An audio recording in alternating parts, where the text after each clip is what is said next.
keep your head up. I stand by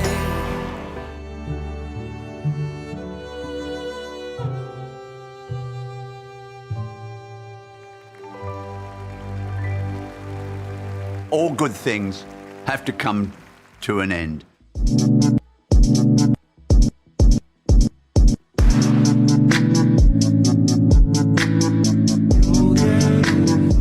I almost just said, welcome to Disney night. That was last week. Okay. Hi guys, welcome back to my channel. If you guys are new here, hi, my name is Mackenzie. For today's video, we are doing week 5 Dance with the Stars, and this is Most Memorable Year night. This is one of my favorite nights of the season. It's just so emotional, so good, so raw and real, and you really get to see the realness behind the celebrities, the stars, and it's just really fun. So let's get running into the video. Most Memorable Year. Also, I'm so sorry about the noise outside. Like I've said before, we live in a construction zone, so it's really fun. It's really great. So we don't really have an intro to talk about for this episode. It really just went right on into the celebrity and their most memorable year. Just kind of talked about what year they were going to be doing. So it's really loud out there. And you know what? Right before I pressed record, silence. Nothing but silence. When I pressed the record button, they're like, oh, she's recording. We need to make as much noise as possible. Let's start off with the first couple, which is Mira and Gleb. They did a contemporary dance. Her most memorable year was 2004 when she had her daughter. This dance was really sweet and precious because she had her daughter actually come in, which I've never seen before. I just feel like there's lipstick on my teeth. Pause.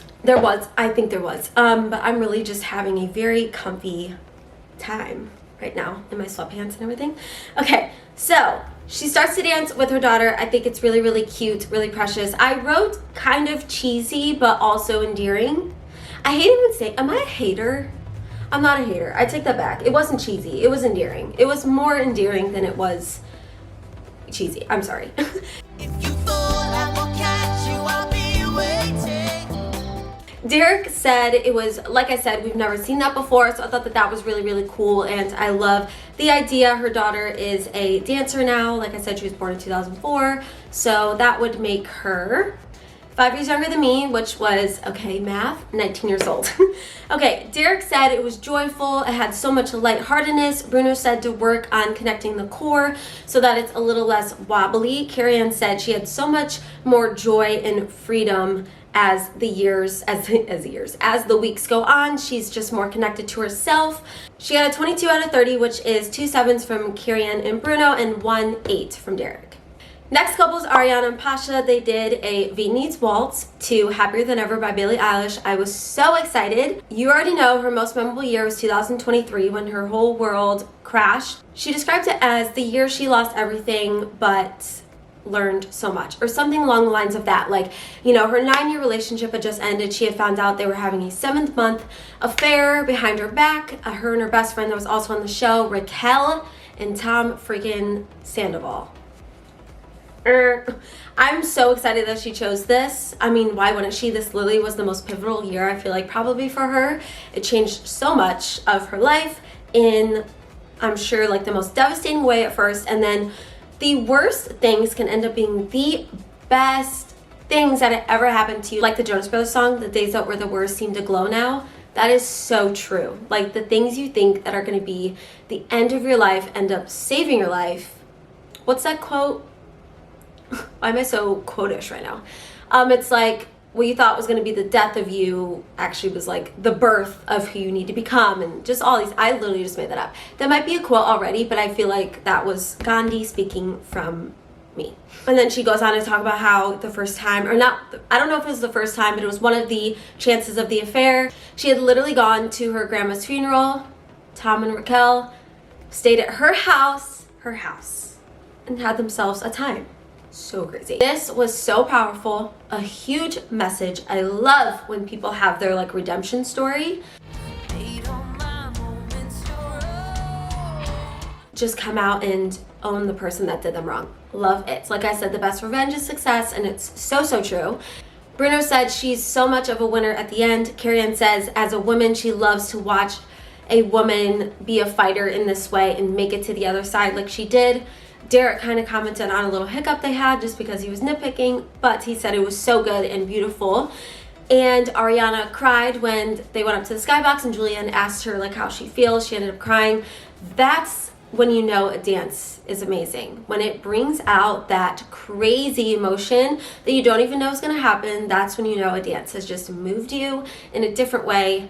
And yeah, she got a 24 out of 30, which is all 8s. My next dance was Charity and Artem. Her most memorable year was 2022 when she left her toxic relationship, ended up, going on The Bachelor for that season and then becoming the Bachelorette and finding Dotun at the end, which they're so cute and just meant to be together. It just must be the most relieving, blissful feeling ever to leave a relationship that was so toxic you thought you would never get out of. Her last relationship that she's talking about was a lot of infidelity, and she talks about that a lot on her seasons on the Bachelorette and Bachelor franchise.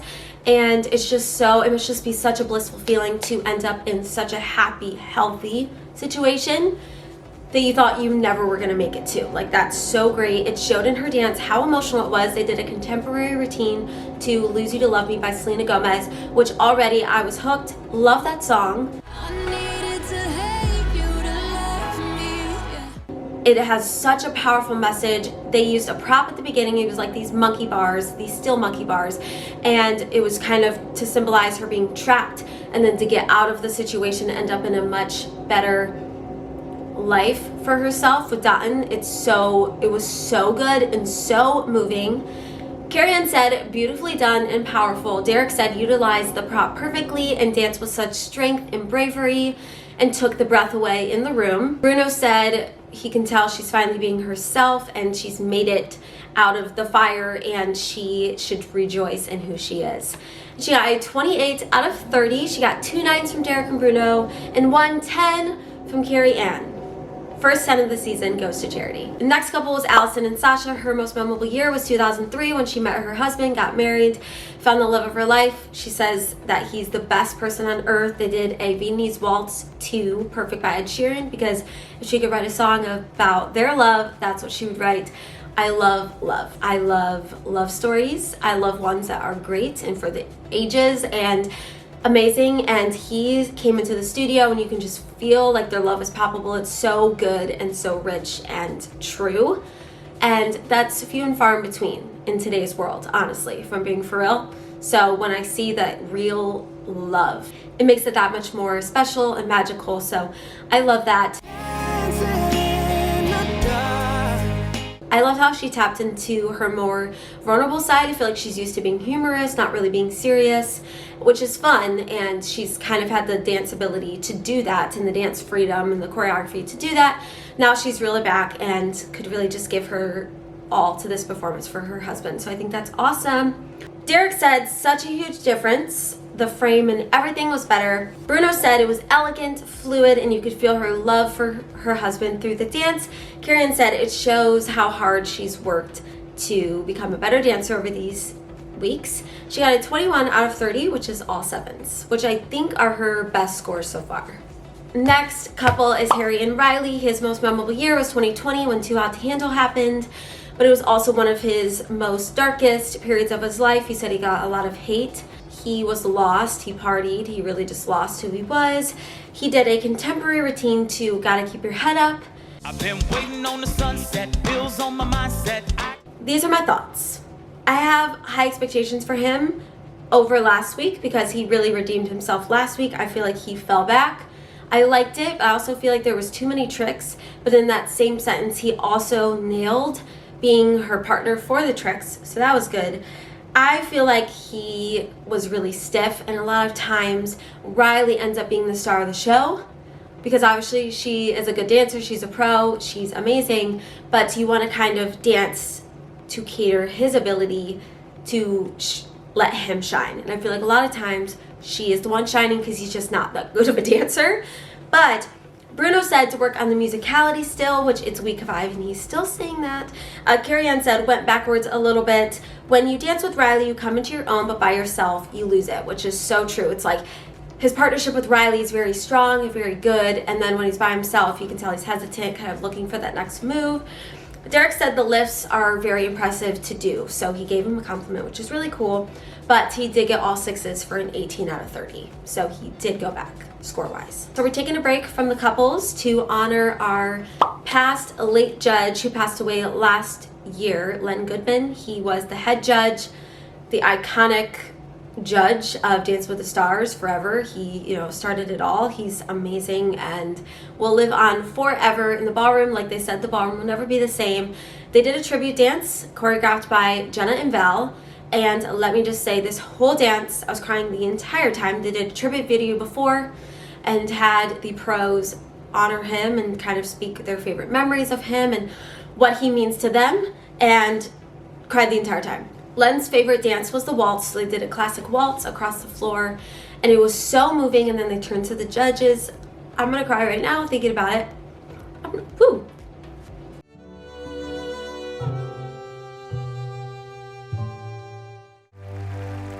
All good things have to come to an end. It was just really, really moving. Wow. Then they turned and they kind of had like a moment of appreciation. He just looked and the light beamed on his chair. And oh my gosh, this is so sad.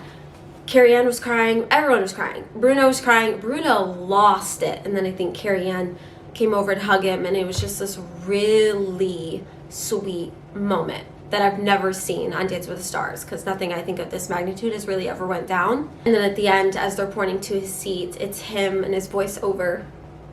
Oh my gosh. And it says, all good things must come to an end. Okay, let's move on from this because it's very sad. And let's move on to Jason and Daniella. His most memorable year was 1999 when he was working as a janitor, and he just felt in his heart that he needed to go pursue his career in music. And so he did. He moved to LA, and obviously things worked out for him. He's Jason Mraz. He did a quick step to On the Road Again because he said on the way to LA that song came on and he felt it in his heart that he was in the right space at the right time. He was doing the right thing for himself. Can't wait to get on the road again.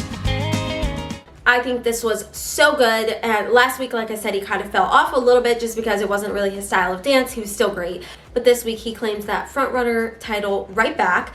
Very good. I put very good. Lots of content in their dance. His facials add a lot too. The set was so fun with catching the train and having the suitcase. Carrie-Anne said the partnership is beautiful. It looks like notes on a sheet music, which I think is such a cool compliment. I love the compliments like that this year. I feel like compliments have been similar to that. Carrie-Anne said, technically you are superior in the competition. Derek said, your chance you took off on dance as well as music is paying off. Bruno said, light, bright, effortless, smooth, and he got a 27 out of 30, all 9s. I'm wondering when he's going to get that 10 because I know he is. He's worth a 10. He's very good, so I'm surprised. Next couple is Lele and Brandon. Her most memorable year was 2020 when she opened up about mental health.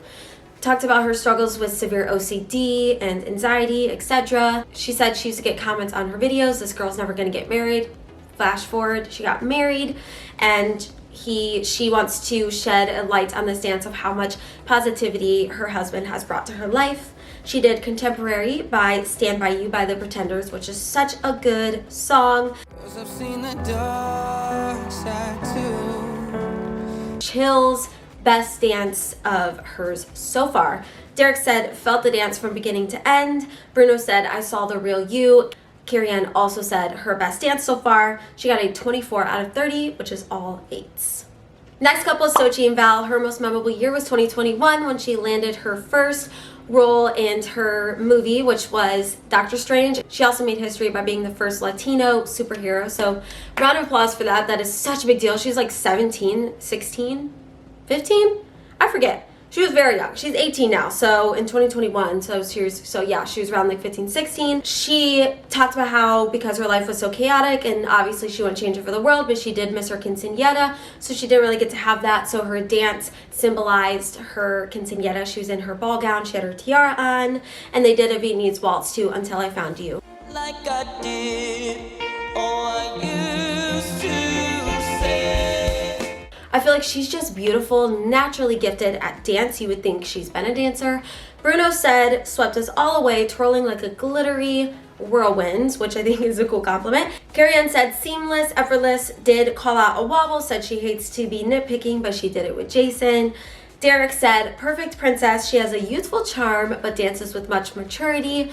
She got a 28 out of 30. She got 2 9s from Carrie-Anne and Bruno and 1 10 from Derek. So that was also her first 10, and she very well deserved it. I thought she was going to get a 10 last week, so she definitely deserves this 10. Hi guys, I'm just going to pop in real quick because I just realized I never recapped Mauricio and Emma's dance. I don't know how I missed them. I have them in my notes. I don't really know. Don't mind me right now. I probably look crazy. I have no makeup on. I'm about to get ready to take my 4-year anniversary for my lungs picture, but I'm editing right now and I'm like, wait, I'm missing somebody. Mauricio and Emma. Mauricio's most memorable year was 1996. He said it was a year of the most change for him. He said he was fired, lost all their money. He's married to Kyle Richards, Beverly Hills housewife, I'm pretty sure, and she's also an actress. So it says that he felt like a failure to his family, and then his wife came to him one day and was like, you know what, you always wanted to do real estate. Lo and behold, he became one of the most successful real estate person ever and has his own show. I think it's called Selling Beverly Hills. Like, they're really, really successful now, so that just shows how much your life can change if you grind and really put a lot of effort into what you want to do. They did a contemporary routine to Rise Up by Andrea Day, which is such a good song. I thought this was so good. This was his best dance yet. His best dance yet. I'll rise up, I'll rise like the day, I'll rise up. He was so good. Him and Emma have such a stronger bond. They even are in some hot water right now with some dating rumors that they've since squashed, but you don't really know when it comes to Dance with the Stars, you know, so not really sure, but they did come up on a video. Kyle Richards was on it. Andy Cohen, I think she was on Andy Cohen is his name, and kind of said that, you know, seeing that really hurt her. What had happened is they were out on a date or just out and they were holding hands.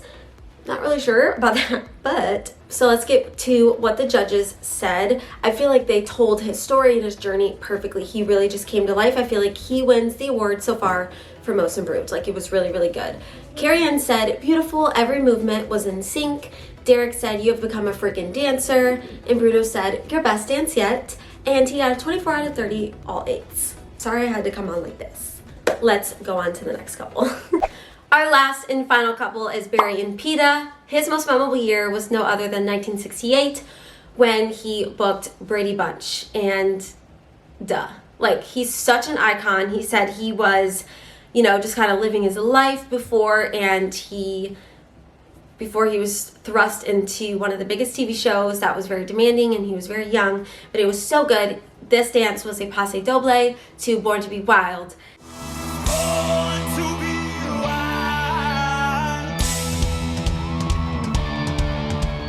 He nailed it. He has so much swag and confidence as a performer. I clapped. I was so happy for him because last season, like I said, he kind of missteps. He had a lot of missteps. He looked unsure of himself. This season, he was way more sure of himself. He was right back into his groove. This was his best dance so far. Carlton said, Barry's back. Derek said, most beautiful redemption dance, lit up the ballroom. Len would have loved the dance, and he kind of got choked up. Bruno said, no mistakes at all. Carrie-Anne said, it makes me so happy to see you dance like how I know you can dance. And he got a 24 out of 30, all 8s. So we made our way to the bottom 3, technically bottom 2, but bottom 3. Carlton said, I call him Carlton. Alfonso said this is the closest vote that they've had all season. So the final 3 couples in the bottom were Harry and Rylee, surprising, Allison and Sasha, and Mira and Gleb. And the couple we had to say goodbye to on Most Memorable Year night was Mira and Gleb.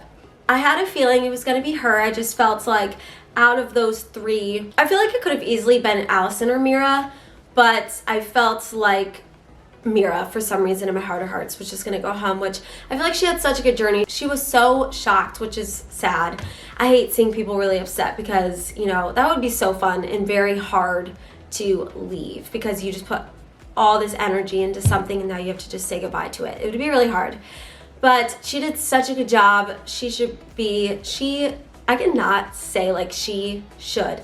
she should be so proud of herself. She nailed it, and her last and final dance was with her daughter, so she really left it all on the dance floor in her last dance. That was it for week 5 of Dancing with the Stars. I hope you guys enjoyed it. I will see you guys on next week's episode. Remember to like, comment, subscribe, and share for more content. Today's subscriber shout out goes to Stephanie826, your new subscriber. Thank you so much for sticking around. Yeah, I will see you guys in the next one. Bye, guys.